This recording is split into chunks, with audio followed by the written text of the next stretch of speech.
The incursions took place in two locations along the northern border, the Ukrainian-Russian border, one very near to the town of Vovchansk, which you mentioned, which is to the northeast of Kharkiv, and one pretty much due north from Kharkiv city. And there, this morning, Ukrainian military sources reported that the Russians had renewed their attacks and were pushing further south. There are at least 4 villages in that area that Ukraine officially categorizes as disputed with ongoing fighting.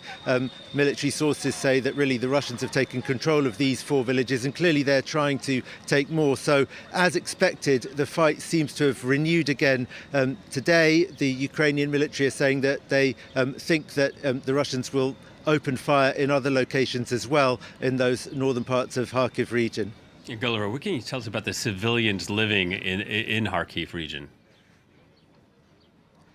Well, at least I think nearly 2,000 people have been evacuated now from these areas up close to the border. Of course, these are areas that were occupied in 2022 and then liberated by the Ukrainian counter-offensive there. So when the first wave of fighting happened, a lot of people moved away and a lot of homes were destroyed even then. So the areas were already quite depopulated, but there have been civilian casualties from this new wave of fighting. The authorities are encouraging everybody to evacuate and laying on buses and transport to get people out of there, but there are always plenty of people who are unwilling. Vovchansk, I think, had a population of about 40,000 before the full-scale invasion. Now it was estimated before this recent bout of fighting at just 3,500, but of those only a few hundred from the town of Vovchansk, actually agreed to evacuate. It's mostly elderly people who are there, poor people who feel like they don't have anywhere else to go.